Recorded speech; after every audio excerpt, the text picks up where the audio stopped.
All right, we're rolling. Great. So thank you all so much for joining us. Like I said, my name is Emma Walker, and I'm AIARE's program manager. And I'm really excited to offer this session. This is a little bit different than the format we've done in the past. So previously, I think I see some familiar names. So a lot of you have probably joined us for one of our CE webinars online in the past, where we've had one of these companies come and talk to us about their products. So if you've done that, you've probably seen Mark or Charlie, and those folks have given us a couple webinars before, and those were awesome. And the other thing is that you all are already really familiar with at least one of these products that we're going to be talking about here tonight. So you probably use at least one of these apps, and maybe more than one, either for personal or professional use is kind of your go-to. So my assumption is that you're deeply familiar with at least one of the apps and its many features. The thing is, similar to, we talk about this a lot with beacons, and so you all probably know that there's another webinar with a really similar format coming up next week, but you don't know what your students are going to show up with. So the idea here was rather than asking you all to attend 3 separate webinars so that you could understand each of these different products, we thought we'd kind of get everybody together for you all in the same room so that you can have a chance to learn about each of these products, so that when your students show up with something that they may or may not be super familiar with, that you'll be ready to help walk them through that process. So we're going to talk a little bit more in depth about what we'll be covering here, but whoops. Basically, this is your chance to learn a little bit more about some of the most popular products on the market and how, not just how to interact with them, but how you can teach them to your students as you're teaching them the basic navigation skills they need, particularly for an AIARE 1, but also in a more advanced AIARE 2 context. So kind of just going over, asking, really what I'm asking for folks who are here tonight is to kind of switch your brain from outdoor professional or someone who spends a lot of time outside into that instructor educator context. So really thinking about what it is that your students need to know. There's a lot of features. I know that in some of the past webinars we've had, I've heard folks ask some really technical questions that really got me thinking, and even kind of that had our product experts thinking hard about what the answers to those really technical questions were, like really understanding features super well. And that's awesome. Most of your students are not at that level, right? Because their day job is not Avalanche educator. So just thinking a little bit more about what students in particular need to know in order to be successful in the courses that you're teaching. Depending on the course that you're teaching, obviously, it's quite different for a rescue course where you may not be venturing very far from the parking lot, a little bit more in an AIARE 1, of course, talking more about trip planning in an AIARE 2. In any case, the way that students interact with these apps is probably quite different than how you're interacting with them as you're planning trips. So we're going to go over kind of some of the basics of each of these apps. So the first one is that the user interface. We want to talk a little bit about what it looks like both on desktop and mobile. And I think everyone here, it sounds like all of our panelists are set up to talk to us a little bit about the interface in both of those regards. Planning routes on a desktop before you get into the field, how you're navigating on the mobile app, how and whether you can share routes and trips with friends or post to an online forum after the fact. And then a thing that I always have a hard time keeping track of, which means that since I'm at a desk a lot of the time and many of you are out in the field, probably tougher to keep track of is what it costs, what the different plans are, what kind of discounts are available. And I'm not going to ask these folks to go super in depth on that because I'm going to be putting together kind of a cheat sheet type resource that I'll share with all of you after the fact. So it's really, basically, it's like a comparison chart. And so kind of in each of these categories, we'll have some notes for each of you, as well as something about not only what discounts your students are eligible for, but also what discounts you as an AIARE Avalanche educator are eligible for. And that'll just be like an 8.5 by 11 that you could also even shrink down. But if you want to print it off and take it into the field with you or stick it in a notebook so you can use it as a cheat sheet and answer questions from students in a classroom session, that's the intention. So it'll take me a few days after this webinar is finished to get that resource together, but we'll be sharing that and we'll upload it with the YouTube video when we put that online.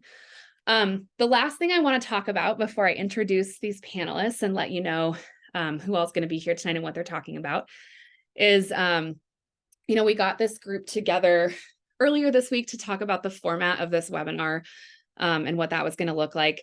And a point that came up that I wanted to make sure we took a moment to acknowledge with instructors is you all know that any navigational software is going to have some limitations.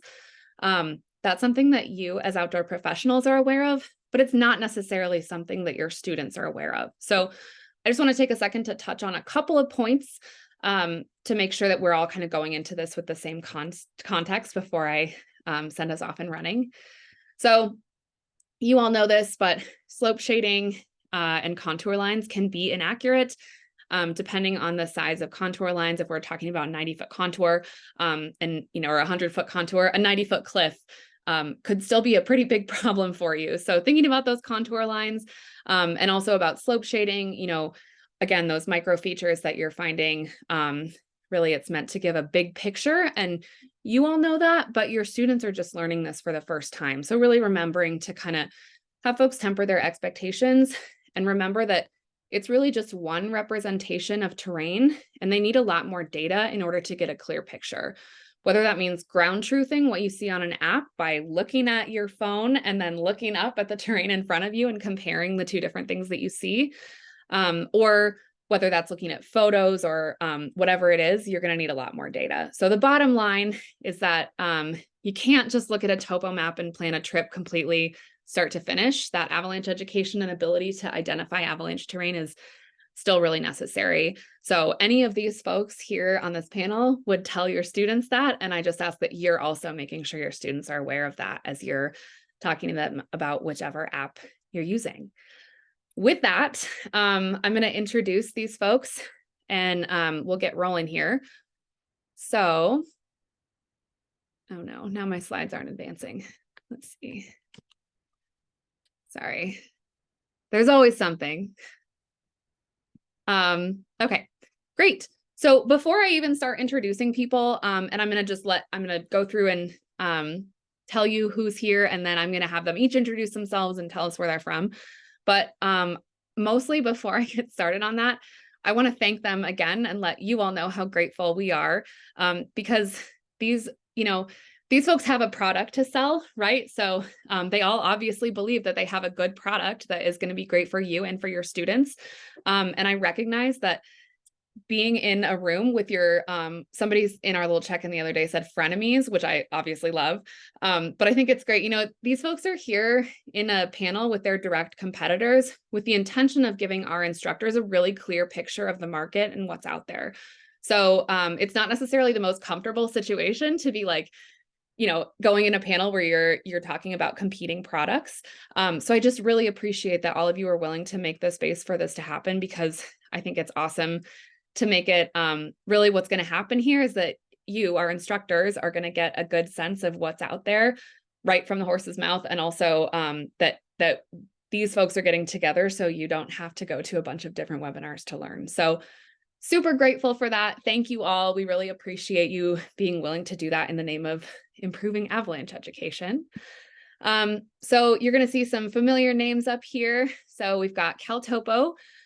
We've got Mark Chauvin from CalTopo, and then we've got a couple folks from GaiaGPS.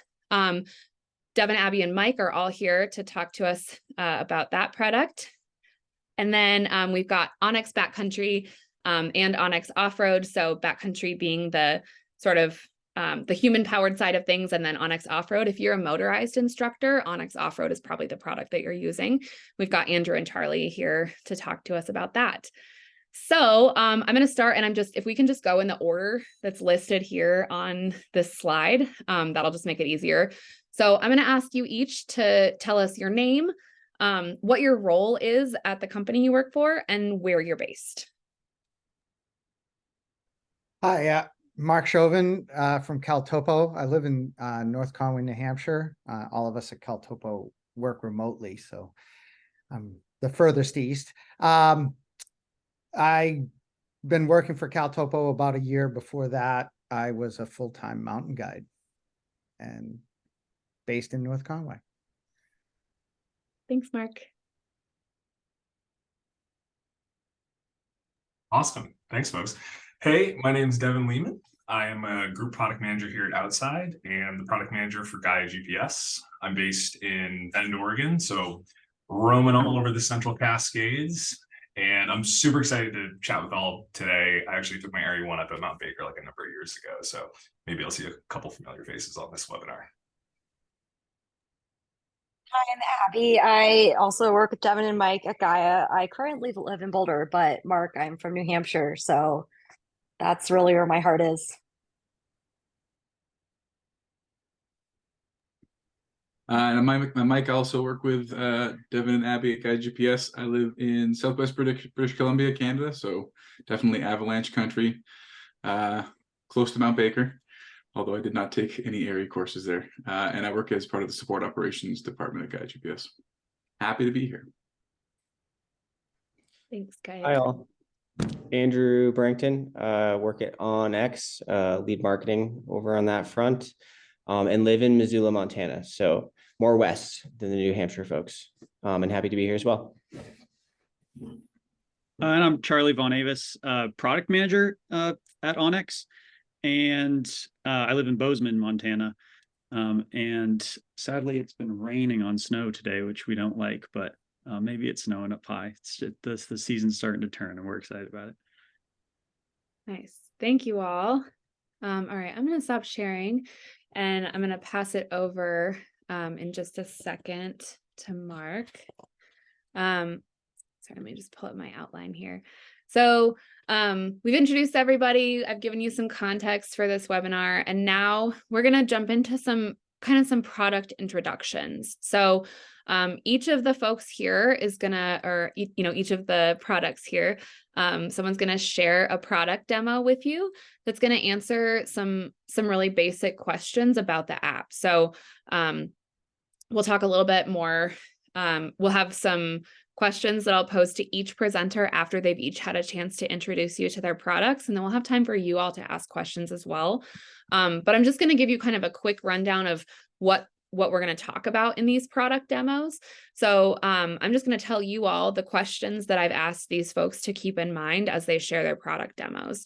So kind of the first thing is I've asked them to share with you what's kind of the 30-second pitch that they would use to differentiate their products from the others on the market for someone who's never heard of it. So that'll kind of give you a chance to hear how they would describe their products. And then for students who have minimal or even zero navigation experience, which is a fair piece of the students you all are interacting with, particularly in an Area 1, I wanted them to tell us a little bit about navigating with their products in the field, possibly with some really cold fingers and not many other resources available. So they're going to tell us a little about that. They're also going to tell us about, for students who are ready for some more advanced skills, the process of route planning on a desktop and then making that available to them on the app later. And then finally, for those who are interested in comparing planned routes and or completed trips with others in their communities, how they can share that information with others. So I don't expect anybody to remember all of that. These folks are going to run you through their products. I've given them each up to 12 minutes. So we'll spend the next chunk of time on this webinar going through learning a little bit about their products. And while that's happening, I'm going to be, feel free to take notes yourselves, obviously, also, but I also will be scribbling some notes in this little cheat sheet resource that I'm working on. And then when we're done, we'll kind of go round robin style. I'll pose some questions to each presenter, and then we'll give you each a chance to ask some questions, and then we'll wrap up. So with that, Mark, I'm going to go ahead and mute so we can take a break from me talking, and we'll have you take it away. All right. So hopefully you're all seeing my screen here. Thanks for coming out, and welcome to the CalTopo part of the demo here. Our quick pitch for us is sharing and collaboration, and that ability to kind of share some stoke between people before the trip and start their team building, like right, even if they're miles apart from each other, they can work together on their plan for their vacation, tours, hikes, and whatever. So that's our big push. I've got a map open here. This is a tour that I built. Some of you might have seen it. We actually used this during an AIARE training. This is the Jones tour, and there's a bunch of things that I'd like to point out. One is our ability to add folders on the side here. I've got the tour collapsed, and you can also click it off. What this allows people to do is have a terrain catalog of a local, like an area where they have multiple tours, and then if they are overlapping, they can organize them in folders and have one map. The other thing that we're like really proud of is our map builder topo layer, which is what I have up now.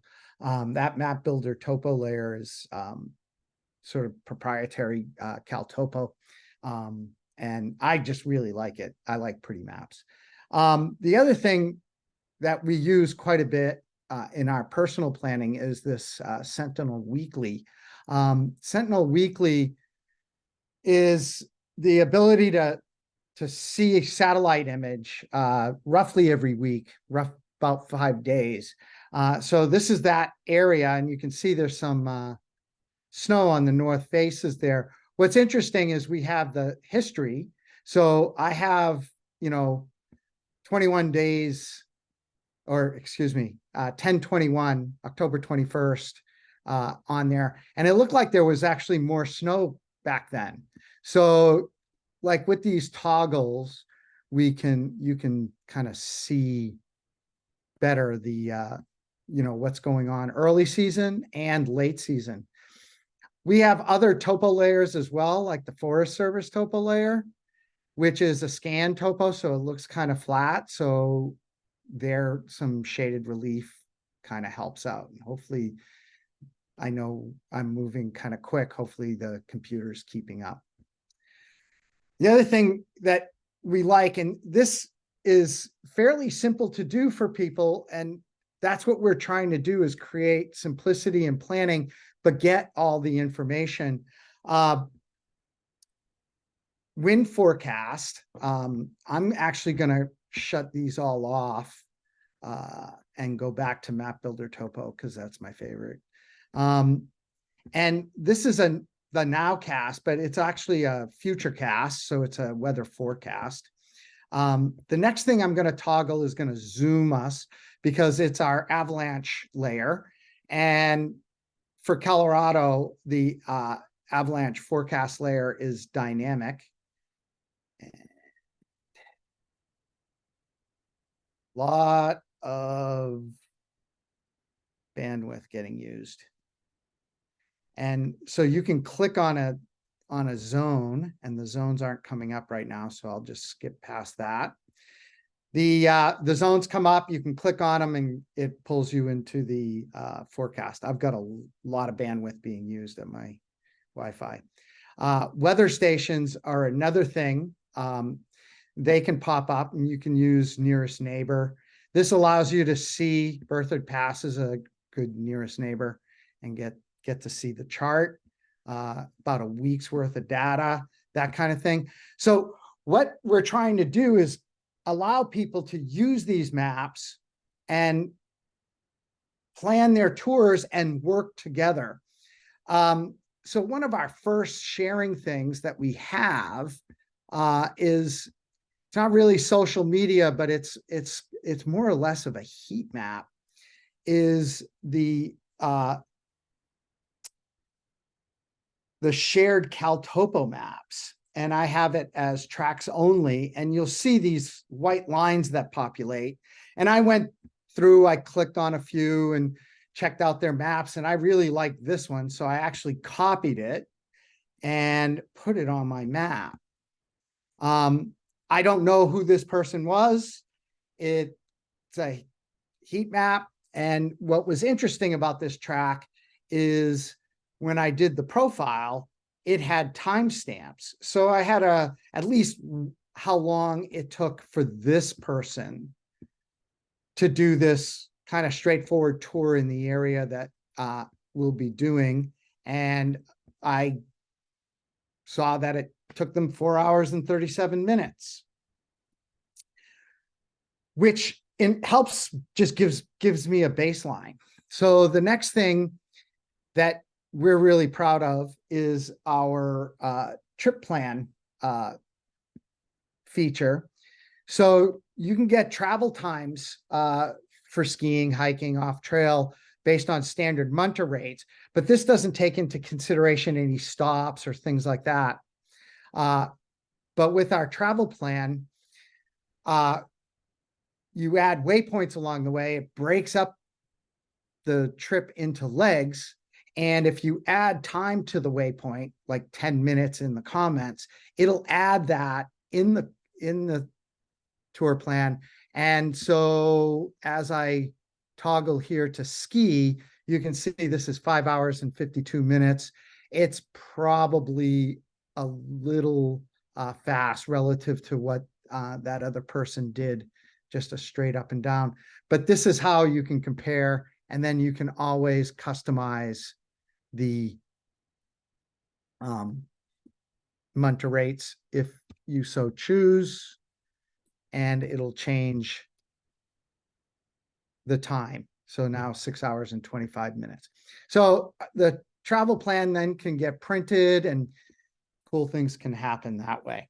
Now, the basic sharing, right? The public maps and the heat map is one thing, but the thing that we also try to do is, and you should be seeing my phone side by side with the web application, is the interface within your account between your web account and your mobile account.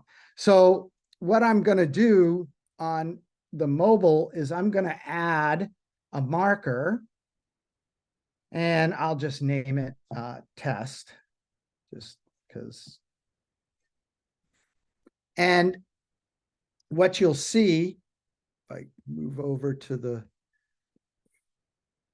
is that marker will eventually just automatically populate. You can see it here on the web application. And anything I do on my phone, I can do on the web, and I can, so that I can delete this now on the web, and you'll see it takes a little bit of time to go from the server, and then boom, it's gone. Now, all this data is on my mobile phone. So if I go to my map lists on my mobile phone and my map lists on my web base, you'll see all the same maps are in there.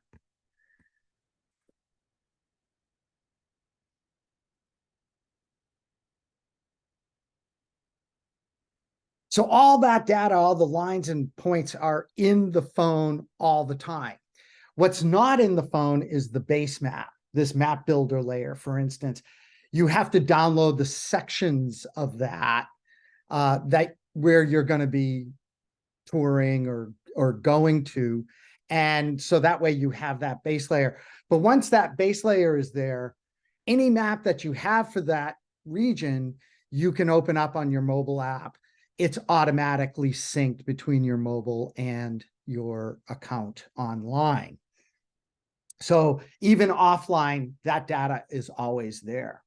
Now, that's within your own account. But one of the things that is a real power, and this we believe really helps build that team feeling at the, before the actual tour, is I'm going to actually log out of my account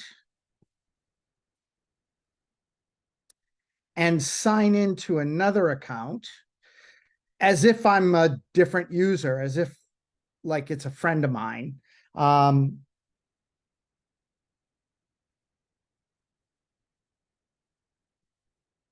And what you'll see in this account is, I already I didn't delete it, sorry, is I'm gonna delete that from my original account. Sorry. Too much prep work.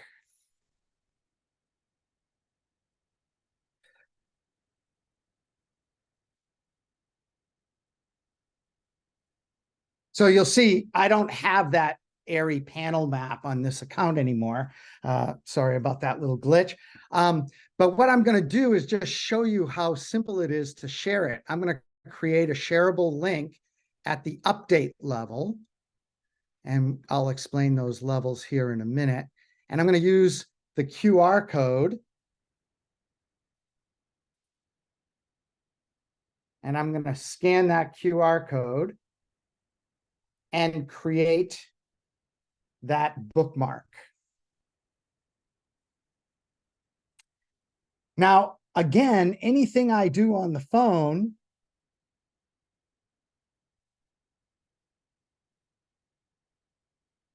and you got to remember, this is a different account now, will go on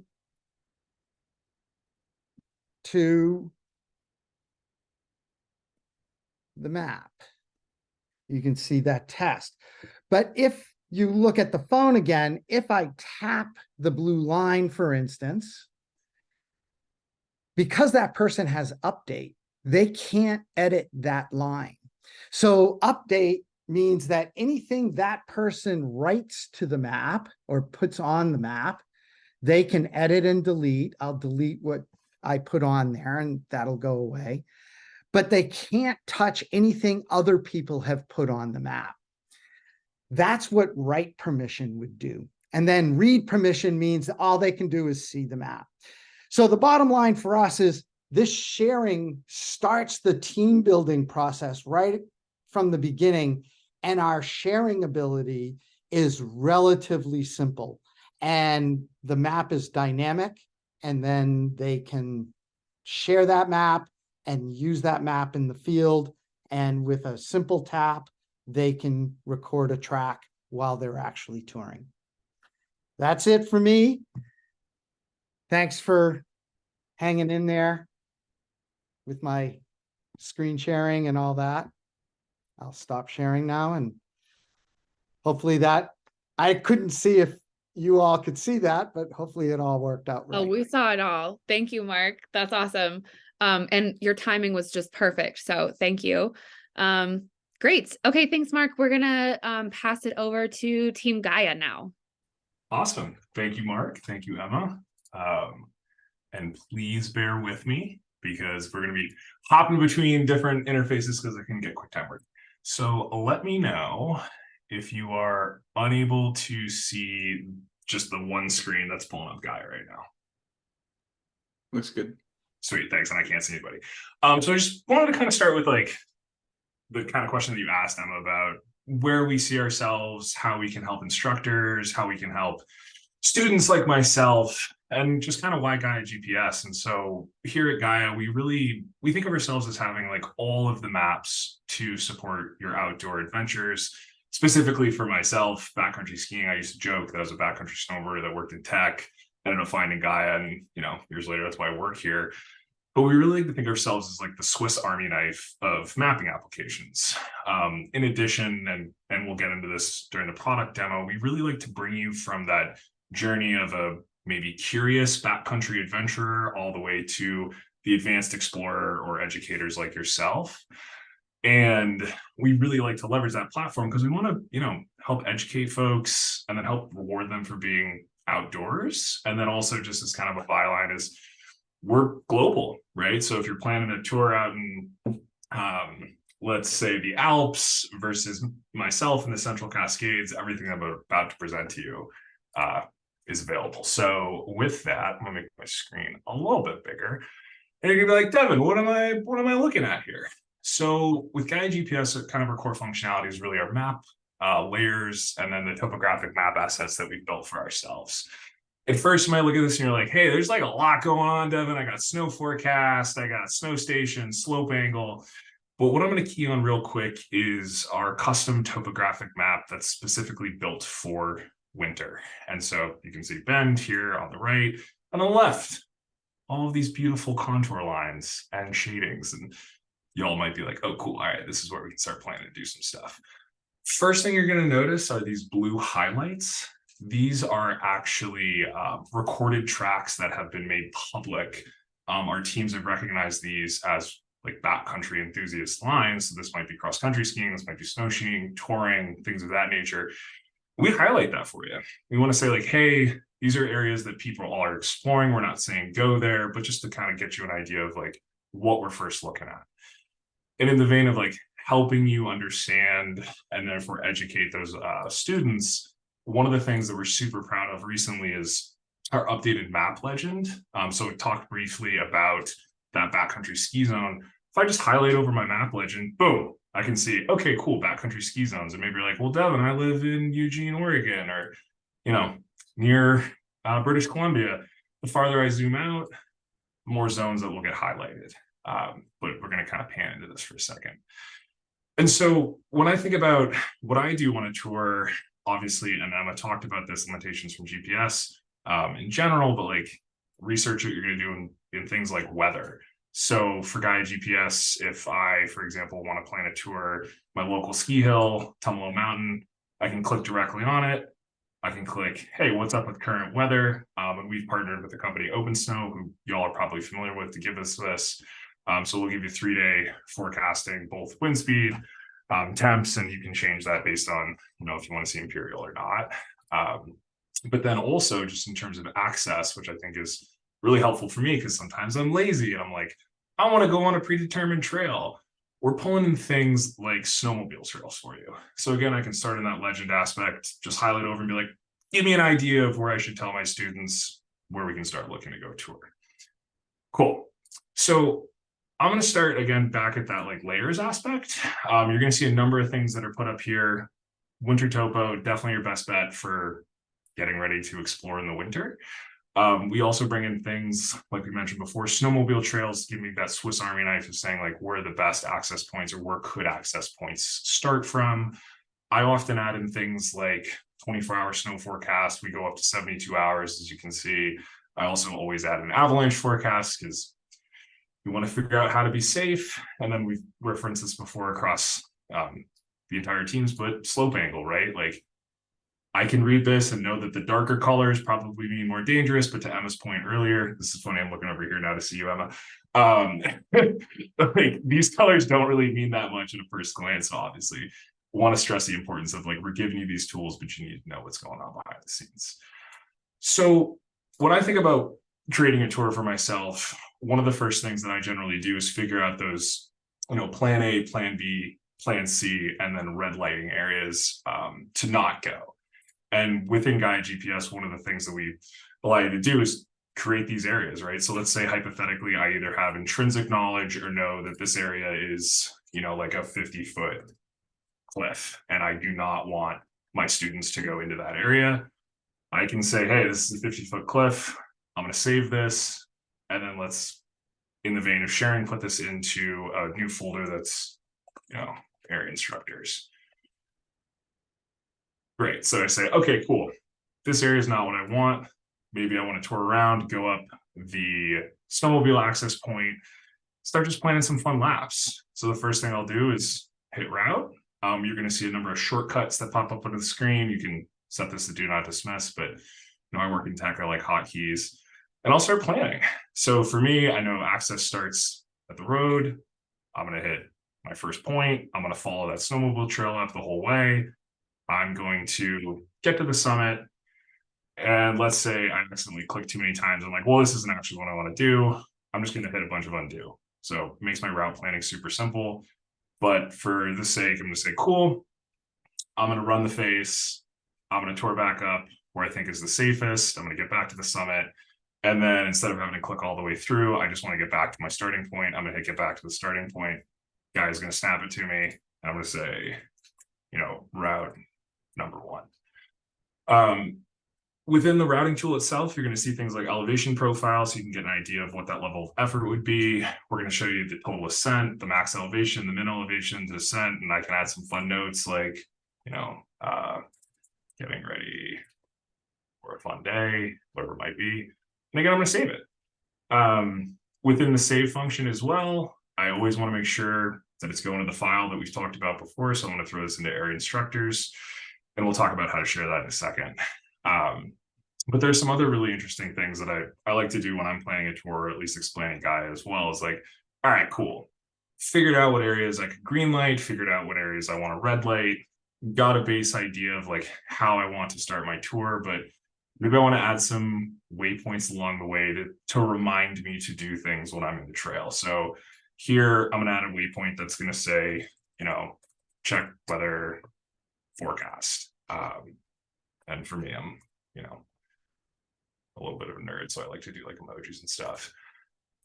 I'm going to save that. I'm going to add it to the folder. I'm going to show you why this is important in a second. And then I'll add one more, which will be like, you know, fun lunch spot. Or maybe for the instructors and when your students are coming up, you're like, cool, these are break times, right? This is when we're going to do, how are we feeling on an effort level? Have we put on the right layers? Have we taken off the right layers? Things of that nature. I generally use waypoints for all that. Do it again, add it to the folder. And now we have like a base plan, right? We figured out where we want to go. We've looked at the different mapping assets, started to plan this route. But for me, I also might want a little bit more detail into the terrain I'm getting. So I would throw it into 3D real quick. And this is really helpful, again, if I'm looking at things like what specific faces I'm approaching. I really like this one. Again, it's less accurate than knowing the specific areas that you're going and having in-person context or things like that, but you get an idea of like really what you're getting into. And that makes me feel more comfortable when I'm traveling with someone or maybe going to a new area. But with that, I'm going to go back to 2D mode. And then we're going to talk about how to share these assets. So create the route, create some waypoints, create and put all these assets into a shared folder. I can either invite others, so specific email addresses, I can share this with Mike, Abby, Emma, or I can just create a link itself. And so with this, I can create a link. Where's the webinar? And oh, I guess I can only throw it in. Oh, sweet. And I can throw the link into the chat. And now y'all can open up and look at what I just created. So super easy to share, super easy to get that kind of base context if you're maybe following along with that plan instead of creating that plan yourself. Cool. So now, please bear with me for a second. I'm going to join from my mobile device. And I really hope I don't get echo and feedback. Sweet, no audio. I'm going to share my screen. Fingers crossed this works. Cool. It's great when tech works the way you hope it does. Okay, great. And so now we're in the mobile device of GaiaGPS. So different interface, obviously less screen real estate, which is why I really like planning on my mobile device itself. But something I do want to talk about real quick, which we're super proud about at Gaia. So anyone who's used it in the past and maybe hasn't opened it in a couple of weeks, you're like, hey, this is like a totally new interface. You are right. We spent a lot of time updating our user interface based on what our users have asked for, as well as ourselves, to make it easier to start navigating in the backcountry. So you're gonna notice a couple different things right off the bat. We did route creation on desktop. I can just click on the right real quick. It's gonna throw up a great little icon for us. And I'm gonna say, hey, cool, I wanna create a new route. I'm not gonna do that real quick because I know we're time strapped. I wanna give it to the people. Same functionality we looked at before, things like areas. Again, maybe I get out into the field, we're doing a quick check at one of those waypoints that we create, and we decide like, you know what, we got to go with plan C, not plan B. We're going to red light this so that in our debrief, we can go back and look at everything. I'm going to clear that out. And then if I am on the field, for example, and I want to take a photo as I'm recording a track, I can just quickly do that. Now this is my keyboard, so that's not very exciting, but you can see it just pops right up. It makes it super easy. I'm babysitting a dog. I should have like got the dog thing here. A couple other things that we really like that we've really revamped is what we have is our custom metrics or custom stats bar. So you'll see right now I'm at 3,700 feet worth of elevation. And I don't know, maybe I don't care about that. Maybe I want to change it to coordinates. For me, I like sunset, sunrise. I want to plan based on weather, make sure that I'm not getting aspects affected by things like the right, northeast, southeast, southwest, whatever it might be. We can change all that. But I'm going to go away from that for a second. And then just like hopping it into full screen. I think that's probably the most useful thing when I'm navigating in the backcountry is like, I want the most screen real estate. I want to be able to see the tour that I just created. I want to be able to like have access to my digital map in my pocket. And it runs for us right there. A couple other notable pieces that I think are pretty great.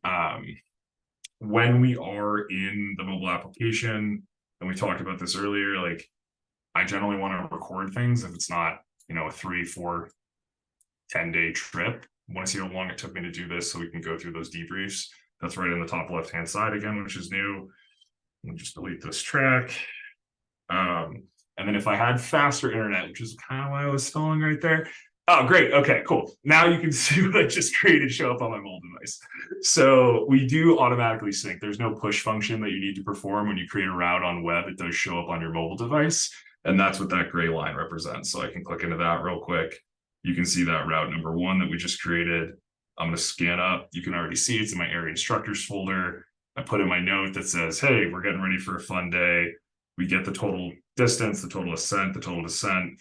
And then again, post-tour debrief, I can start adding in my photos, things of that nature. So really trying to make it easy for you to plan on the web, get outdoors, be safe, get home, start rewarding yourself by, you know, sipping beers at whatever your local brewery is. I mean, it's been for me, so they're everywhere else. Yeah, and that's it for Gaia. I'll receive my time, pass it on.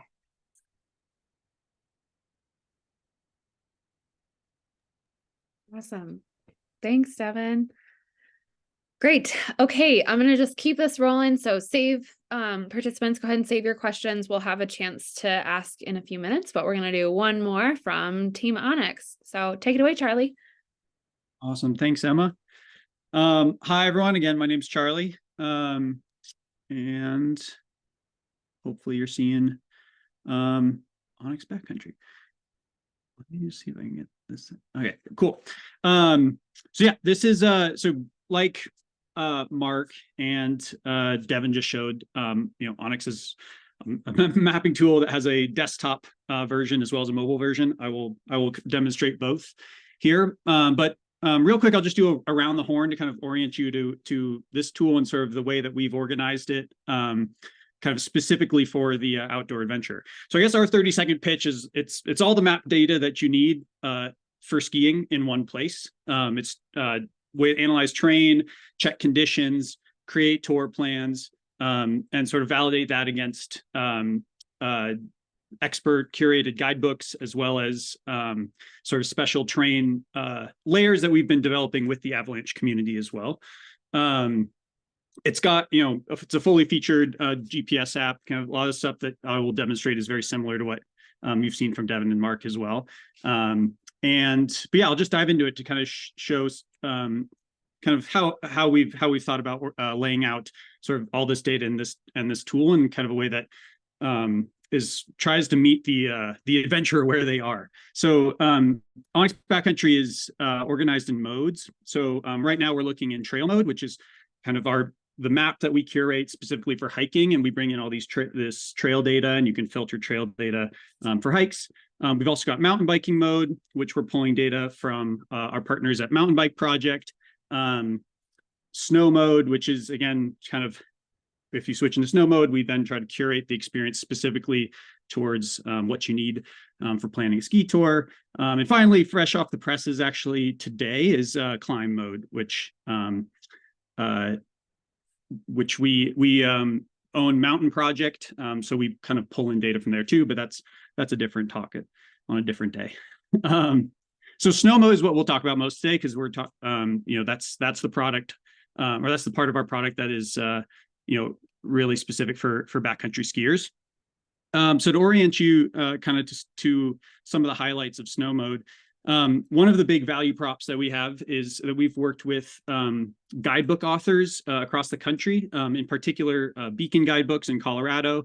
And I think now we've got guidebooks in 8 states and it's growing. And so that's kind of what you're seeing here, are these guidebook regions where we have worked with these authors to pull in the ascents and descents kind of in popular areas. These are lines coming digitized from the published guidebooks, so they also match up with if you have the physical guidebook. Or one use case we hear a lot is if you're doing a AIARE course based out of a hut and you have the map that everybody's looking at, like this is the same data that that goes into those Beacon guidebook maps as well. You can filter it, turn it on and off. So if you're not interested in looking at the guidebook stuff, that's fine. And yeah, you can get information about individual lines, as well as the overall zones. So this Mount Emmons South zone, like how do you get there, etc. Another thing I'll call out with the guidebook feature here is like in working with Beacon, and I'll show you this in some of the terrain analysis tools down the road, is that we use the avalanche terrain exposure scale. So all of these lines and zones are ranked by the avalanche terrain exposure scale, or rated rather, with the avalanche terrain exposure scale. So this is that challenging, and it kind of gives a high level overview of what that avalanche terrain is like. So then if a skier is trying to plan a tour and browsing a certain area, you can quickly see like, hey, what kind of avalanche terrain am I getting myself into? Kind of at this high level. And again, I'll show how that can complement the more in-depth terrain analysis tools in a moment. So that's the guidebook level. I gotta move my face here. So yeah, to go around the horn, the other kind of core part of OnX Backcountry as a digital mapping tool is the layer overlays. We offer 3 kind of core base maps. Our topo and our satellite imagery is all proprietary to OnX. And so this is kind of our home-built topo, which we're very proud of. We spent a lot of time trying to make it as pretty as possible. Hybrid is aerial maps as well as topo lines, and ultimately you also get satellite as well. In satellite, there's sort of 3 options where you in snow mode, you can choose snow aerial. So we try to work with vendors, aerial imagery vendors to pull in snow on imagery that is of high quality. And then also we pull in recent imagery from a company called Planet. So this gets taken every 2 weeks. And similarly to what Mark showed, you can go back in time as necessary, which I thought was cool in Crested Butte because you can see the colors change through the month of October. So that's kind of like the basic tools for the base map, and then if we have a large assortment of overlays that you can toggle on and off and kind of customize your map for the situation that you're in. So slope angle, we're all familiar with. One thing that we have recently updated is improving our elevation model pipeline. So we have the highest resolution elevation data that's creating these slope angle maps. There's a project called 3Dep, which is covering the whole country with 1 meter LiDAR. And so we're kind of pulling data from there. Slope aspect layers or overlay. But one thing I was going to mention on the slope angle too is like you can update opacity and see the legend right on the screen there. Slope aspect, again, similarly, just good for getting a high level picture of what aspect you're going to be skiing. We also pull in the avalanche forecast directly. So if I zoom out to kind of more the regional scale, you'll see the Colorado Avalanche Information Center's forecast polygons and the forecast for that day, which you can click and you can see and get a link directly to site to read the map, or sorry, to read the forecast. It's actually kind of fun that there's a moderate avalanche forecast in Crested Butte right now. Lucky me for the demo.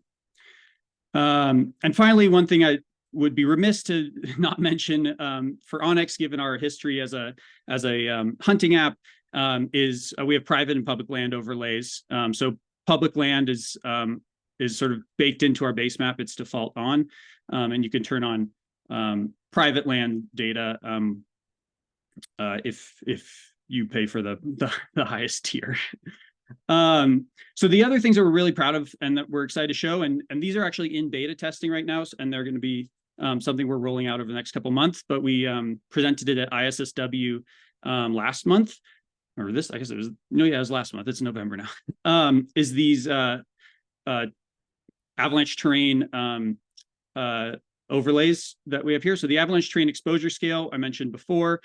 We've been working with the avalanche community to basically use an algorithm called AutoWeights to create two-dimensional maps of the avalanche terrain exposure scale. So this ranks terrain by simple, challenging, and complex. Complex being the black there. And this is sort of like a very new way of classifying terrain in the lower 48, but very well adopted in Canada.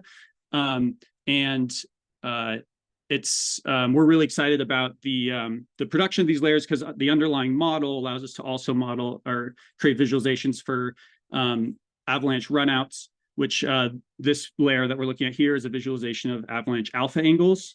So the colder colors being longer, lower alpha angles, and the hotter colors being steeper alpha angles, and also avalanche potential release areas. There's a lot of technical details that go into all of these, and something that I'd be excited to share later, and you can read our ISSW paper. But those are things that we're really excited about as ways to think about how we can make better tools for backcountry skiers to get a picture of terrain, both at a high level and to like really get into the details of their risk assessment while they're tour planning. onX Backcountry is also fully 3D or as 3D capable, both mobile and web. So again, I think we've learned from our customers that topo is great, but also that sometimes 3D with people that aren't comfortable reading topo maps, 3D is a much more comfortable way of understanding the terrain. And so we're proud to be able to share that on both, sort of very powerful version of 3D on both web and mobile. Cool. Okay, to keep going around the horn here, we have a full set of custom like tour planning tools. I've kind of pre-baked a tour plan for us here, but I'll kind of fake it. But so we have a route builder tool, very similar to what Devin and Mark showed. It'll snap to trails in our trail database. I guess one thing I should mention while we're in snow mode here too, I'm just going to go back to topo because it kind of is a cleaner view. These purple routes here are groomed snowmobile trails. One thing, so I'm demoing here onX Backcountry, but our sister app is onX Off-Road. This is just a quick view of onX Off-Road and kind of how the map is tuned a little bit more specifically for snowmobiles. But yeah, we're pulling in snowmobile trails and kind of in partnership with our friends at onX Off-Road, trying to kind of have a product that has great map data for both motorized and human-powered snow travel. So if we, so in the tools here, you can build a route. You can click along the way. Let's say I wanted to go up Schuylkill here, and then you can also do kind of custom off trail routes, blah, blah, blah, up to the top, elevation profile, elevation gain, all that good stuff. I'm not going to save this one because I built one for you to show. All of these all these tools that we have up here. So the route builder, you can drop waypoints, create areas if that's if that's your fancy, or just simple lines. All of those can be saved in a folder. So here's my tour plan that I pre-baked. Here you can see the route that I created, which will be the approach for this zone. Maybe you've got different waypoints with different like nice graphic visualizations, like that you can color code and change the icons for, so that you kind of can tell the story of your tour plan. All those can be saved in a folder. So looking at the Schuylkill tour, you can add notes to your folder to say like, hey, this is the tour plan for the day. You know, avalanche forecast is moderate, what have you. And then this is this folder then you can share with by copying this link, or on mobile, which I'll show you in a sec. You can change, or you can share natively using like iMessage or whatever. It'll also show you who has accepted that share. So if you have your group, you can see that my friend Andrew is already on the tour plan with me.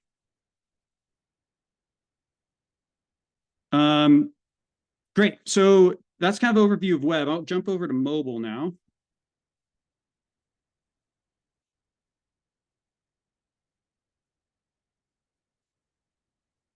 Cool. And you see, just like the other apps, the no push required. The things that you create on web will automatically get pushed to your mobile phone. So on mobile, like we have a lot of parity with all the stuff that I showed you. So I won't go over those again. A lot of the same data. You can turn on and off your guidebooks as you wish. Map layers, all that good stuff. Oops, sorry. Being able to download offline maps is like a really important part for helping students like navigate in the backcountry and making sure that you have like, and maybe you're gonna have bad service or no service. This lets you download as large of an area as you'd like and have that topo and all of the layers that I just showed you. All of them will automatically be downloaded. No customization necessary. I'm not gonna actually download that right now. And we've got a tracker, so you can start recording a track, save it. It'll go into your My Content here, and you can see kind of all your pre-recorded tracks. Cool. So that's kind of like the bones of the kind of the trip planning tool. I'll show you again on the sharing front. If you have a folder, you can also do this. Oops, sorry. You can also do this on an individual route or an individual waypoint, but I'm just showing you a folder because trip plans are often more complicated than one line. But you can share, like I said, where it will just bring up a native, you can use iMessage or email or whatever. You can also export and share that GPX via AirDrop device to device, or again through iMessage or any other means like that. Cool. One other thing I would love to show, and of course, I'm not in Crested Butte right now, so I can't show you, but the blue dot navigation is a word, is a buzzword that gets thrown out there with digital maps, right? Where your blue dot shows up on the map, and you can follow it, and you can follow your line, and so obviously Onyx backcountry, and probably just like Gaia and CalTopo, you can do that. You can see your blue dot. You can also orient your device and see the direction that you're pointing. And I think that while it has a reputation, it's a very important part of navigating with the digital map, is that you can kind of see your reference point to your route. One more thing I wanted to mention, which I think is cool, is we have SNOTEL stations and other weather stations that we pull directly into the product. You can get your kind of 7-day readout, temperature, snow water equivalent, and then you can also save them. And so if you go into your My Content saved, check out your SNOTELs, you can get this kind of like high level view of what's going on in the area that you're interested, or areas that you've saved. For example, it seems like Fisher Creek is the place to be, 12 inches of snow depth. Woohoo. I should probably stop my track.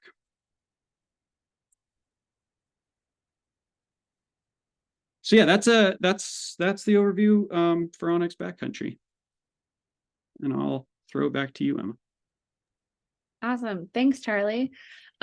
Great. Thank you all. That was really thorough. And I hope participants here in the audience got kind of a good sense of for the apps that you're less familiar with, a little bit more about what that looks like. So thank you all for giving us just a nice overview of your products. We're going to switch to a little more of a round robin format now, and I'm going to pose some questions that I'm going to ask each of these folks to answer. And then I do see if you've dropped a question in the Q&A, I can see it. So thank you for that. And I'll address those Q&A questions that you have already dropped in during the individual presentations first when we switch to Q&A mode. I'll pose those to our panelists, and then we'll have an opportunity for folks to either drop more questions in the chat, or you can also use the raise hand feature, and I can call on you to unmute if you'd rather verbally ask your question. So, okay, first, before we get to that, I have a couple of questions that I wanted to pose to this group. Before I move on to those, I do want to, Charlie, I'm glad you bring up the blue dot navigation.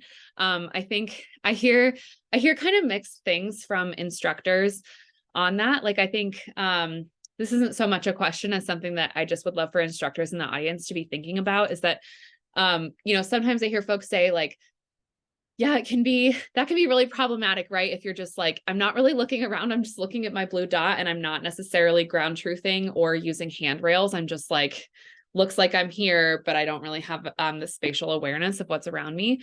Yes, totally. That's true. I also, to Charlie's point about that it's sort of ubiquitous, and it's something that like all of these apps as you're recording a track have the capability to show you.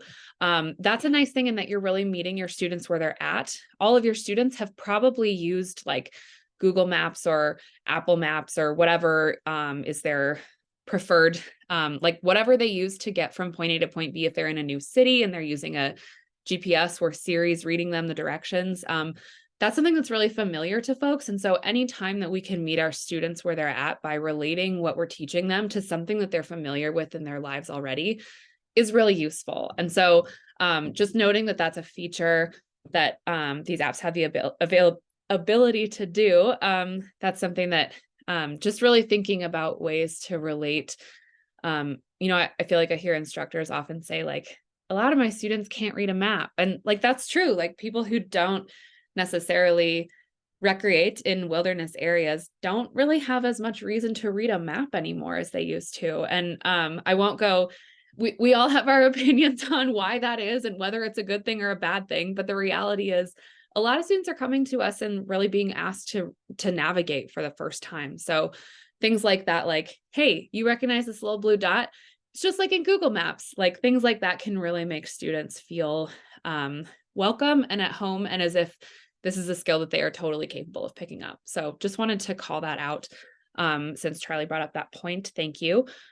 Okay, I'm off my soapbox. I will go around and ask a couple of questions. Maybe we'll go in reverse order so we don't always have to put poor Mark on the spot first thing.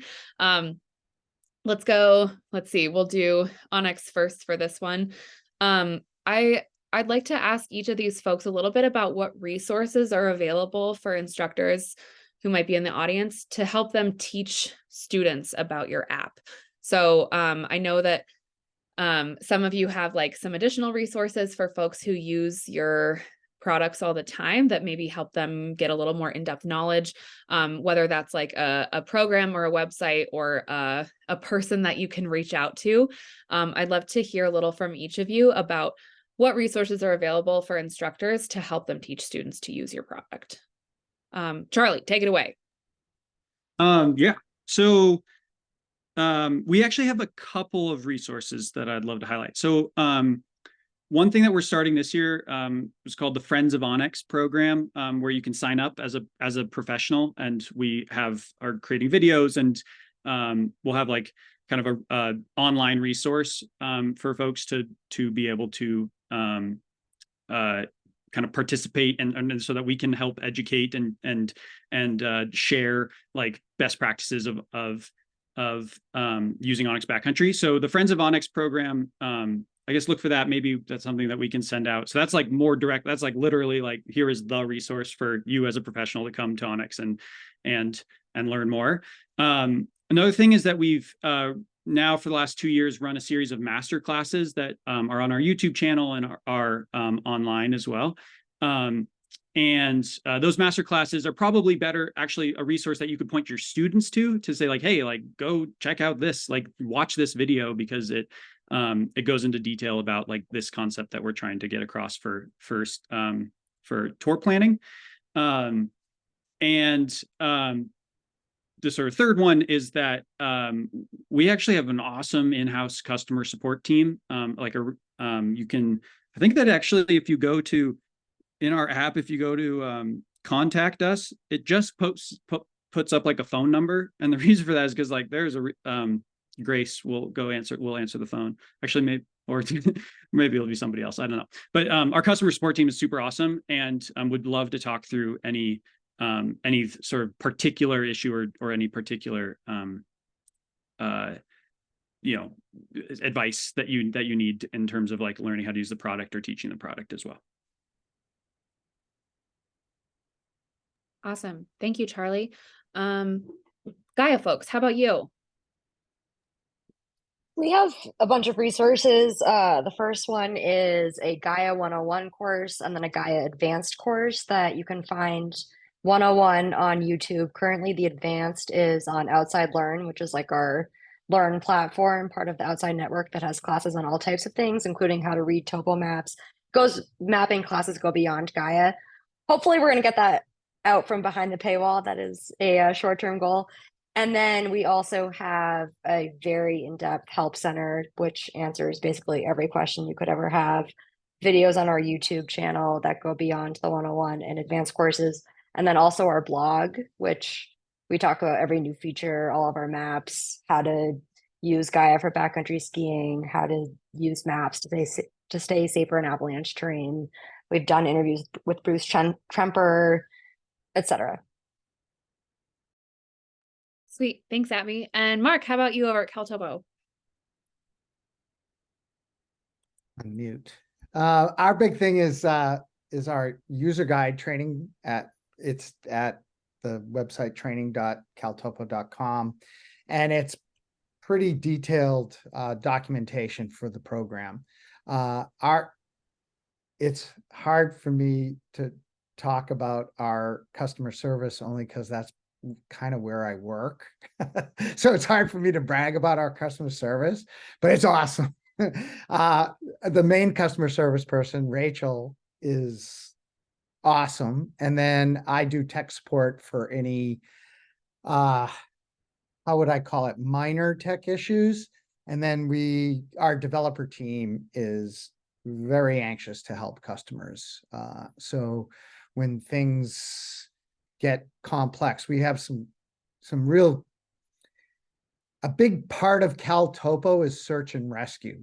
And so we have these team accounts. That's where our pedigree for sharing comes from. And that's a big part. And so our whole team actually works with customers depending on their any issue. And our program at the team level can be pretty complex. People have hundreds of people sharing a map and things like that. And so that's a big part, like getting in touch with us. And I personally like, because it's my background, I like talking with guides and avalanche educators. So that's our main thing, is the training manual and our customer service help at caltopo.com. Awesome. Thank you all. That's great. It's nice to, I think so much of the time things just function as they're supposed to, but there's also always like features that I know folks, it would be great to have folks learn about. And when things do go awry or when people do have feedback or ideas, really like to be able to direct them to folks. So, so yeah, folks in the audience, like you're looking at some of the faces that will be answering your questions when you get in touch, but thank you all. That's great. And then before we dive into questions from the audience, I just wanted to give everybody one more chance. You gave us like in your product demos, you each gave us kind of a 30-second spiel on kind of how you differentiate your product from others on the market. And I guess sort of just switching gears, I imagine this will be really quite similar to what many of you said at the top of the hour, but just would like to hear what's something about each of your products that you wish every AIARE student knew. So for students who are like, all right, I know I have to download an app like my AIARE Instructor, or like the email I got from my provider said, I got to pick an app. I have discounts on all of these. Like, I don't know anything about this. So what do I choose from? Whether it's a specific feature or whatever it is, would love to hear what's something about your product that you wish every AIARE student knew. So let's see, Gaia folks, you haven't had a chance to go first, so I'll let you kick it off. Awesome. Thank you, Emma. Yeah, so this is more than one sentence. I'll try and contain it quickly so that everyone else can get a chance to speak. But here at Gaia, we're here to educate you and help educate you on the potential amazing experiences you can have in the outdoors, right? Like Mike's wearing a Gaia hat. We've talked about touring all the time. Abby and I have talked about touring all over the world. Like, we're passionate about it. We build our apps for you and we crave your feedback. Like we demoed this today, right? With the updated user experience that we just launched for Android and iOS. And we want you to have the best snow adventures. Something I want all students to know is, regardless of platform, specifically for Gaia, before you go and put your skins on, make sure you've downloaded your plans to your phone. Like, please, please, please make sure you've downloaded your plans to the phone. You're not always gonna have cell signal. It's really important. And then lastly, regardless of how map literate you are, nothing's going to replace the importance of organizations like AIARE. Take your courses, listen to your instructors. Sure, we can provide you with the best mapping assets out there, but you can't just do it alone. So just a major kudos to AIARE and what you do as an organization. Awesome. Thanks, Devin. All right, Charlie, let's hear about Onyx. Yeah, I mean, well said about like the AIARE. I mean, so much of like the tools we're trying to create are like, once you've learned the skills, you can now go use our tool to go use them. And so ditto what Devin said about that. One thing that we've heard from AIARE instructors a lot that is that once you complete an AIARE course, like students kind of have the deer in the headlights of like, well, I just want to know where to go. Like I want to like I'm overwhelmed, like, but I'm super psyched. Like, how do I go use this? And I think that's sort of a perspective that we've taken at Onyx to try to create a product that can like help bring the tools. So that the guidebook stuff that I was showing, the avalanche terrain exposure scale, and ultimately sort of like an intuitive, like comprehensive UI, so that to kind of help transition you into the like, okay, now you're out there, you're building your own plans, you're sort of applying your education.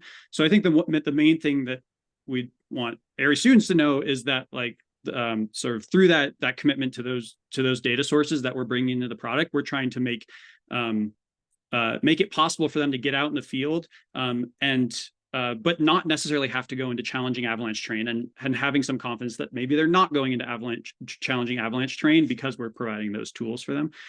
So I think that's kind of like, that's sort of the main thing I would focus on. Great. Thanks, Charlie. All right, go ahead, Mark.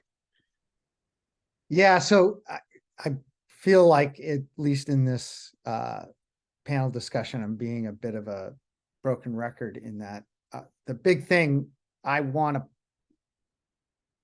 kind of stress is our sharing ability.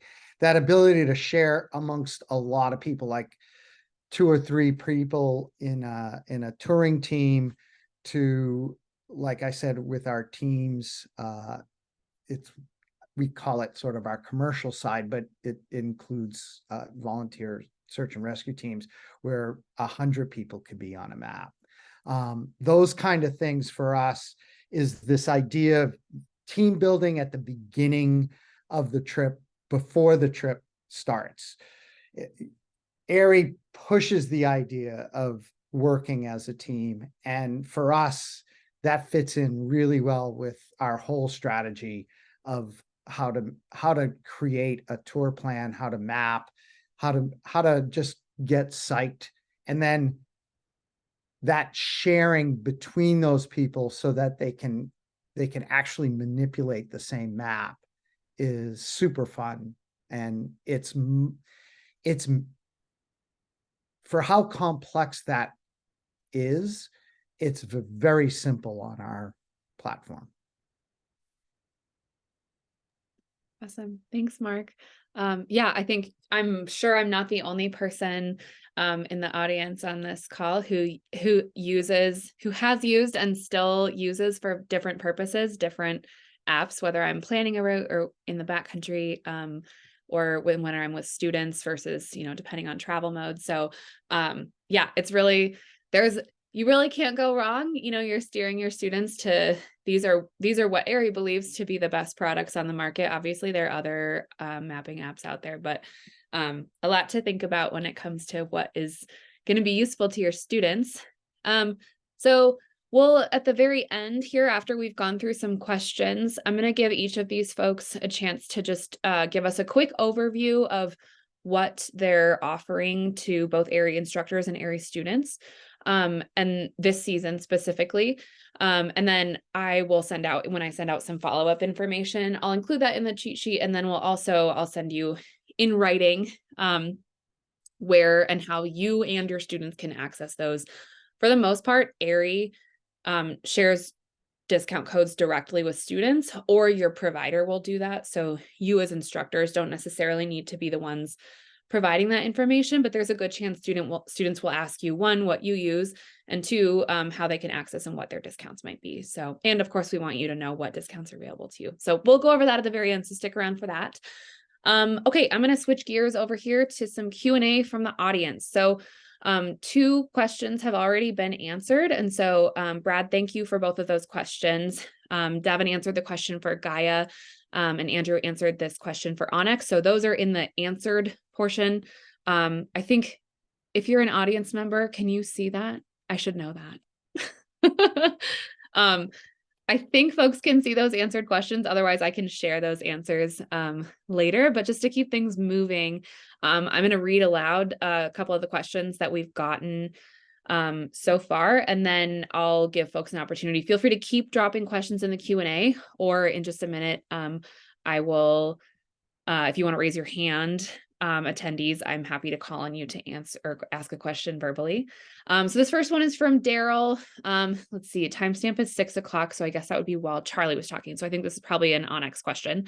Let's see, what's the horizontal distance for which elevation change is calculated? I can't remember. I think you were talking about maybe on the, you were showing us the 3D map, or actually does that question track to you, Charlie, or should I have give my interpretation of it? Yeah, I can give my interpretation of it, which is what I'm guessing, or tell me if this is right, Daryl. Like if you're drawing a route and it has elevation gain, like what's the horizontal distance that we're calculating, like the travel distance, I guess. If that's the case, then I'm what Onyx is doing is, because we're sort of projecting onto a 3-dimensional map, we're calculating like distance traveled, so inclusive of elevation gain. It's not just a 2D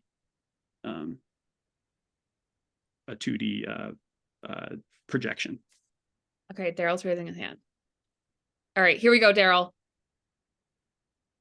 You should be able to unmute. Yep, okay, I did.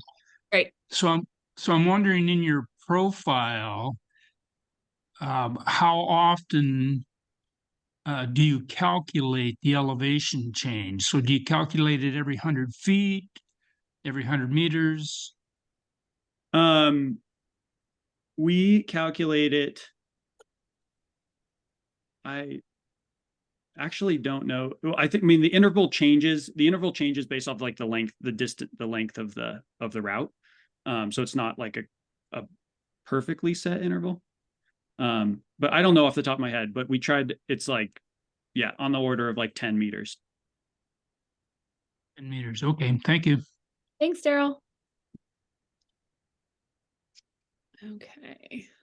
Let me just grab our next question. Tasha is wondering for Gaia. It sounds like, why when adding a waypoint manually on the app and then trying to save it, does it change the coordinates on the waypoint?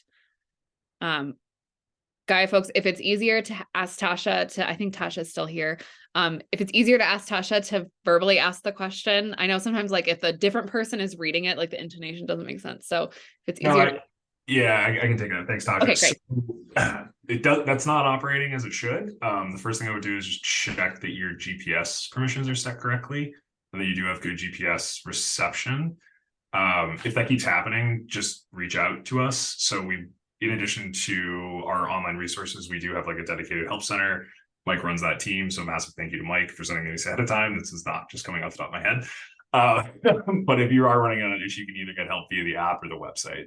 So if you check GPS permissions and that's not working, just please shoot us a ticket and we'll get it resolved for you. Awesome. Thanks, Devin. Tasha, if that doesn't answer your question, go ahead and raise your hand and of course I'll call on you. And then let's see, question from Mark, from Daryl. Can you confirm that CalTopo calculates elevation change every 100 feet? I looked at that question earlier and I was racking my brain for the exact answer. I can't confirm that like off the top of my head right now, but Daryl, please get in touch with us at help@caltopo.com and I'll get you all the technical information. I could probably go into my notes and search, but right off the top of my head here, I want to give an accurate response and I can't off the top of my head. Look, as educators, we all have to do that sometimes. So thank you, Mark. Well, I'm not trained in GIS and I'm not a software engineer. So the actual like specific, but I know who to contact. Like I know who to talk to. It's a small team and I can even contact our founder and get like very technical information. So great. And actually maybe it would make sense on, via the help@caltopo.com. Awesome. And yeah, Daryl, of course, feel free to go ahead and do that, but also maybe I'll just collect that information from all of you. And then that way I can send that out in my follow-up to folks. I can let you know what that elevation change calculation is, how far that is for each of the products. Thanks, Daryl, for that follow-up.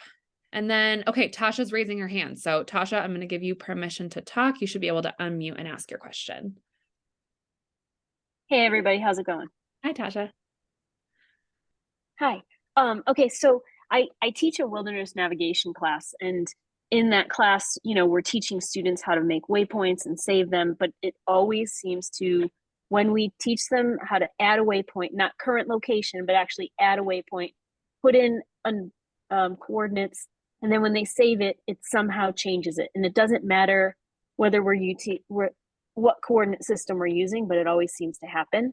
So then if we have them go back out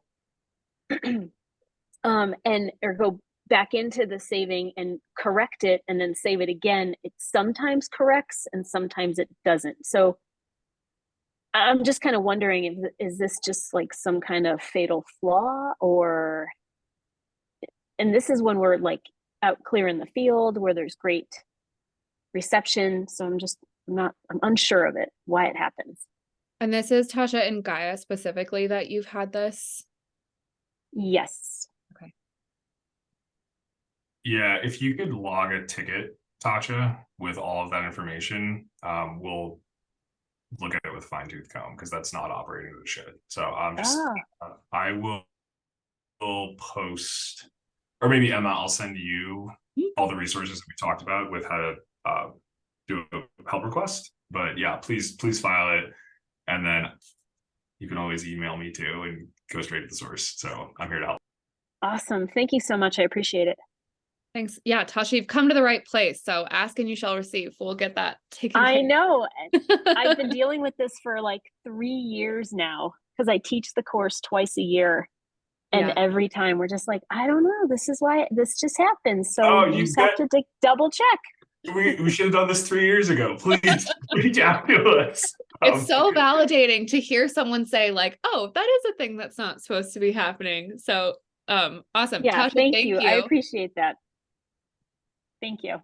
Sweet. Thanks. Okay. Do folks have other questions? Please feel free to drop them in the Q&A, or you can raise your hand and I'll call on you. We'll give people a second to either type their question, or if you're me, you have to like look really close at your screen and be like, where is this raise hand thing she keeps talking about?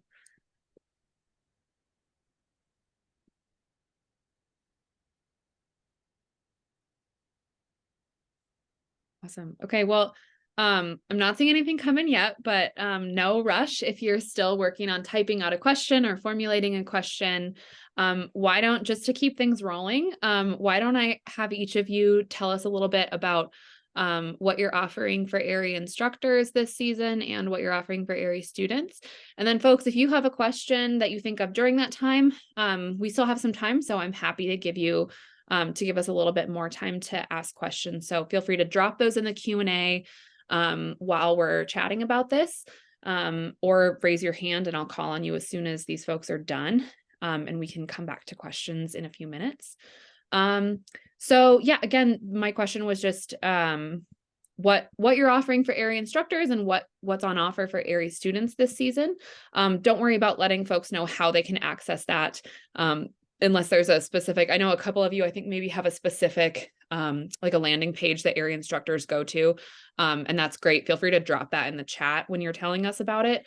And also, of course, like no pressure. I can also I'm going to send out that information later, but don't worry so much about telling us how to access it. Just tell us kind of what's on offer, and we'll get that information out to folks. So Mark, I see that you're already unmuted, so I'm going to let you go first. Ooh, I'm unmuted. That's good thing you didn't say anything. So I only noticed because I moused over you. Yeah, but I was typing a little bit. I was actually typing Daryl's question into our Slack channel. So see if I could get an answer from one of the developers. See, folks, you've come to the right place. You're going straight to the source for all these questions. This is perfect. All right, so take it away, Mark. To come back. Yeah, I was just looking at my notes about the what we offer. And for AIARE instructors, we offer a 1-year pro account. So we have 3 levels of accounts, well, 4 technically, free, which is pretty robust, mobile, which the only thing really mobile gives you is the ability to download those layers, those base layers.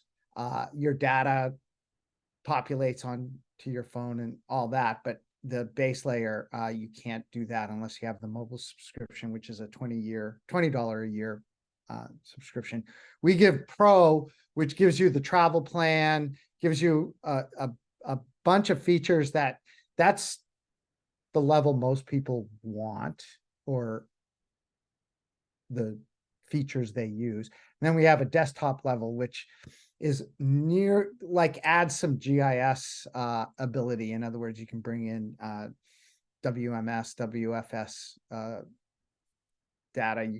There's all sorts of things that desktop does, including gives you a desktop app that you can work offline. For students, sorry if that sort of seemed long. You get AIARE, we give codes to every provider, and the students get a 90-day trial at the pro level. And that's because the travel plan, we think, is really important for both the students as well as the instructor. Anyway, I'll stop there. Great. Thanks, Mark. Let's have the Gaia folks go next. Awesome. Thanks, Emma. Yeah, so for instructors, we're going to give you a year of premium for free. It's just a quick refresher with premium. Those comes along with offline access, right? Something we talked about, which is super important, being able to download your assets when you've got connectivity, and then access to all of our premium layers. So things that I showed today, like SnowTel, snow forecasts, custom maps that we've created, public-private lands, all that good magic that comes with mapping assets. And then for students, we're going to give your students 3 months free, which encompasses the same feature set. Make it easy for everybody. Awesome. Thank you, Devin. All right, Charlie, what do you have for us? Yeah, so for AIARE instructors, I think this is the same deal we gave last year, but so it's 2 years free for elite. So elite is the $99 tier, and then the other tier is $30, which is premium. What elite, the added value on elite is the recent aerial imagery that I demoed and the private lands, and Terrain X, which is I didn't demo. It's like sort of a beta thing that we've got going on. Anyway, that's elite. You get that. It's like the full featured, the whole deal. And then for students, we're offering a 2-month trial for students and a 20% off when they purchase. And that kind of will go throughout the whole winter. And Andrew, I think, has posted the links, the landing pages for each of those. Awesome. Sorry, I was furiously typing. That's great. Thank you all. So let's see, we've got here in the, let's see, I think actually only the host and panelists can see that message, but I think there's a way to send to everyone. So I'm just going to drop in. This is for Anna. It might only be me because I'm the host. Okay, so this is for Onyx.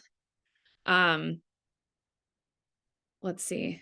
Can someone in who is a participant, if you cannot see what I just dropped in the chat for everyone, can you raise your hand? I think you should all be able to see that. And of course, like, don't worry if you're don't worry about that. Okay, let's see, Daryl. Daryl, can you see what I just dropped in the chat? Nope. Okay. Don't worry about that then. Instead of making this overly complicated and having everyone like stare at me as I make my extreme concentration face, I'm going to just send all of this out in an email when I follow up with you. So you'll get the information for what those discounts are and how you can access your instructor discounts. And that will all come in a follow-up email from me. Thank you, Daryl. Somebody's got to keep me in line here. Awesome. Okay. Do folks have other questions that you want to ask our panelists? I'm going to give it a countdown. So I'm going to share my screen one more time because I have a couple things I want to tell you instructors, and then we'll wrap it up. So actually, before I do that, panelists, thank you all so much. This was really helpful. I have gotten to interact with each of your apps a little bit, but it was really nice to get like the product demo where we're kind of like comparing like features and just like really seeing what's on the landscape. So really, really appreciate you all being willing to take the time and come to this kind of non-traditional format to tell our instructors about this. I think it's going to be really useful to folks. And again, we'll upload that to YouTube so folks can continue to check that out. So really, really appreciate you all. Thank you so much. It's great to have this opportunity. Oh, great. Looks like we've got a question from Dan.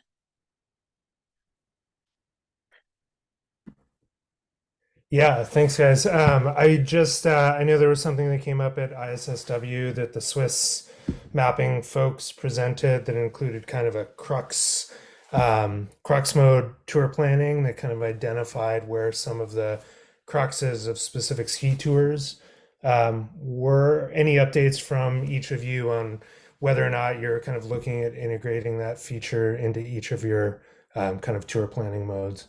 Kind of identify the most kind of potentially hazardous areas of potential tours. That's a great question, Dan. Before I let anybody jump in and answer it, I'm just going to give a little context for anybody who wasn't present or hasn't heard about this.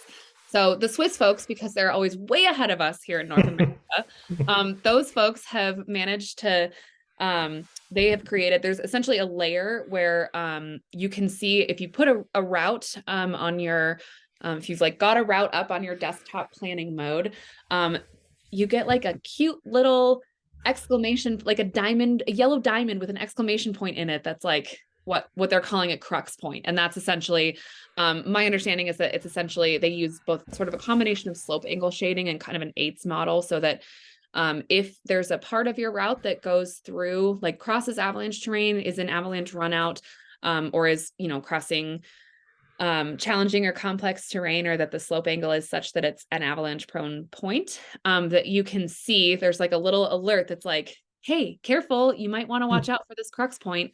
And that you can then allow, it allows you to move that point. You can click on that point and drag it to a place that would no longer be a crux point.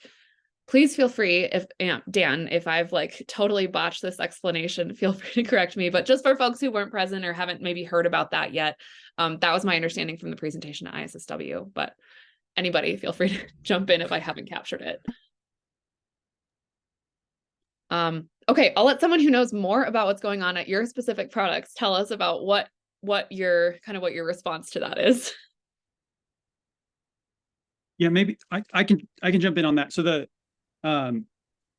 yeah, I've talked to Stefan, the SLF guy afterwards, because the work that we've been doing with Auto8s is actually the engine that he used to create avalanche terrain maps, and he actually created avalanche terrain maps for Switzerland like in 2018, maybe, like a little while ago. And so he's had those maps for a while, and so this is kind of a cool, like, now that he's had those maps, he's able to like create derivative experiences from them. So like being able to analyze routes based off of like an understanding of the avalanche terrain beyond just slope angle and aspect and steep and elevation.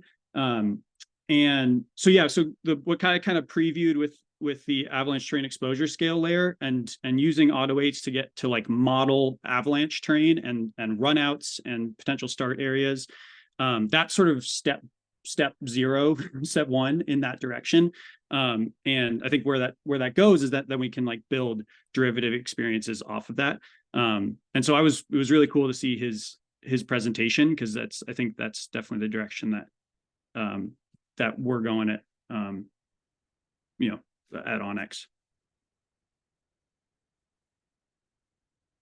Right now, the best way to do that is to teach your students how to identify cruxes, which in all seriousness could be, is sort of a visual, like, whether it's crossing eights interfaces or like moving into like how to read slope angle maps. And then all the route planning tools that all of us showed, where you can like then drop a waypoint. It's more of a manual experience right now, I suppose. Yeah, I can talk about that from a Gaia perspective too, Charlie. Thanks. So mapping technology is always evolving. It's a really fun space to be in, right? Coastline paradox is something that's really hard to solve. At Gaia, we do have an entire team dedicated to keeping our infrastructure as well as our user experience like top notch. What we're working on right now and moving forward is really that usability aspect. So kind of echoing on Charlie, we want to give students and instructors the ability to leverage the knowledge that they have from field study as well as classroom study to best prepare themselves. At this current point, we don't have any plans for that level of integration, but we do have ways around that. Again, dropping waypoints, creating shared plans together, regrouping post-tour, and then maybe adding that as public waypoints, public tracks, or public routes. But to date, that integration isn't coming anytime soon from Gaia.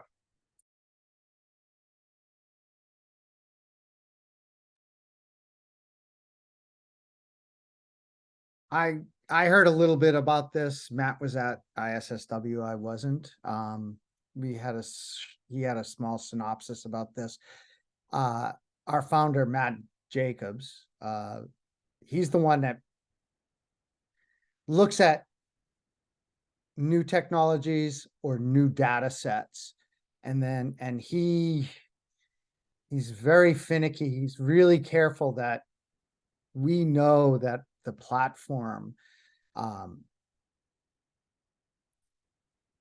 going to try to put this like in a way that kind of makes sense, because digital mapping is so visual. The problem isn't that it's imperfect. I think imperfection is to be expected with digital mapping or any forecast. You can think of mapping as a terrain forecast or terrain model. Reality is as big as reality is. And so you can't make a model that's exact. Some data is better than other data. And because it's presented almost like this is real or this is what's on, we're really careful of our data sets. And Matt in particular is very careful about what he includes and what he doesn't include to make sure that people don't over rely on the platform, because all new technologies, people over exaggerate. And I think this has happened with like slope angle shading and things like that. They over exaggerate its precision and then have to throttle back. And that needs to be careful. Matt feels, at least at CalTopo, needs to carefully curate that to make sure that the data sets are good enough that they should be out there and begin to be relied on. So I think Matt's looking into that. We're big on our LiDAR. We update our LiDAR a lot to keep our slope angle shading accurate or increase its accuracy. And these other things that are coming out, we're keeping a close eye on. I don't know if that too much hedging. No, I think that's the right amount of hedging. I think, again, like from an educator's perspective, I appreciate that each of you has basically said like, yeah, but you still need avalanche terrain identification skills no matter what. So yes, of course, with that caveat. But yeah, Dan, does that answer your question? Yeah, for sure. Thanks for going into that. Good summary there, and a huge debate to have that would probably take 2 hours, but yes. Awesome. Thanks. That's a great question, Dan. I appreciate you asking that.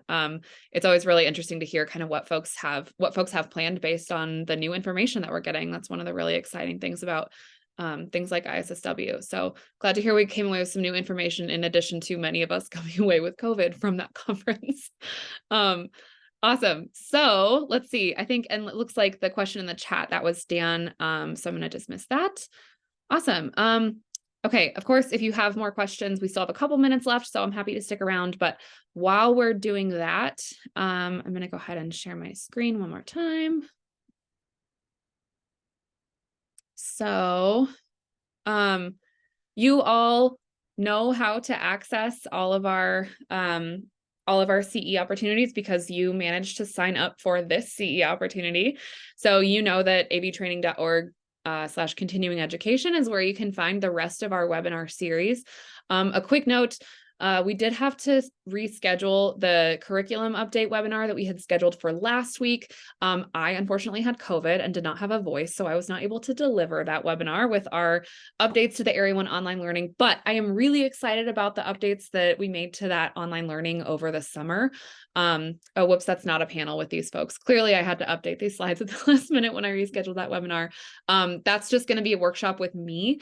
My previous title was curriculum manager, and so I sort of spearheaded those AIARE 1 online learning updates, and so I will be the person best positioned to answer questions about it. But so that'll be a workshop where we'll go through some of the AIARE 1 online learning and what changes have been made and kind of what you can expect your students to know once they've gone through the AIARE 1 online learning. We have started to and will finish making updates to the rescue online learning and the AIARE 2, but since the AIARE 1 is that classic bread and butter course that I think the most instructors teach, that's what we've chosen to focus this webinar on. And then the other one I want to draw everyone's attention to that's coming up next week is a really similar format to what we did here tonight, but we've got all the major beacon manufacturers there. And so those folks will be there to talk about their most popular transceivers. And we'll kind of compare and contrast some features. And again, I'll be working on a resource that's kind of a cheat sheet you can bring into the field that will have kind of some stats like the standard range and that sort of thing. about each of those, the most popular products, as well as we'll also have a little bit of like some basic troubleshooting information and just kind of some stuff that those manufacturers want you to know about their products. So if your student shows up with a beacon that you've never really interacted with before, hopefully that will give you some information that you need. Those are the rest of our free webinars. So this one and those next two are all completely free. We just ask that you register on Zoom, and that's how you'll get the link. And that just helps us track how many folks are able to attend. The rest of these are part of the paid webinar series. And that just allows us to pay our presenters. As you know, AIARE is a nonprofit, so we're not making money off of those paid webinars, but we do want to pay folks for their labor. So that allows us to pay those panelists for their time and the preparation that they did. I'm really excited about each of these. This in particular, this one on November 15th was rescheduled from last season. We just could not get everyone's schedules to align, but that recognizing and addressing gender dynamics in backcountry groups is near and dear to my heart. I did my master's thesis on gender decision-making among guides in high altitude dynamic mountain environments. And so I really like to geek out about that kind of stuff. And Aiden Goldie and Rachel Weimer are two folks that I'm really excited to hear from. We may have one more panelist I'm hoping to rope in, but that's going to be a great conversation. Really excited about all the webinars we have coming up this season. And then finally, before I let you go, I would love to get your feedback on this webinar series. I'm also going to, oh no, can I still share my screen? Okay, I'm going to try to, I think I've fixed it. So hopefully you can see this link in the chat. If not, I will not take it personally, but please feel free to use your, use this QR code to head to the feedback form. It's just a really simple Google form that asks you a couple of questions. And I'd love to be able to share this feedback also with our panelists so that they can learn a little bit more about what they can be telling AIARE instructors in the future. And I'm also going to send out this feedback link when I send out our follow-up information. So we'll give you another chance to give us some feedback. We really do appreciate it if you're able to take a couple minutes just to let us know how we did and what was useful to you and what other information would be useful to you next time. I really don't want CE to feel like a hoop that you have to jump through or a box you have to check. I really want it to be useful to you personally in your professional development. So please tell me what I can do to make that possible for you. So I'm going to just leave this up until I end the webinar, just so folks can scan it if they want. But panelists, thank you all so much. I really appreciate your time tonight, and I know all of our instructors do too. Let's see, I don't see, whoops. Oh boy, this always happens to me. Let's see, I don't see any other questions in the Q&A. So I'll just go back to sharing my screen until we all log off. But yeah, really appreciate your time tonight, panelists. And thank you, AIARE instructors, for making time to come to this and learn a bit more about how you can teach this stuff to your students. Really awesome that you're taking the time for some professional development as the season ramps up. So thank you, everyone. I'm going to stay on for a couple more minutes just so this feedback form is available, but feel free to shoot me an email. You all have it. I'm sure it's emma.walker@avtraining.org. And otherwise, you can expect a follow-up email from me in a couple days. Thanks.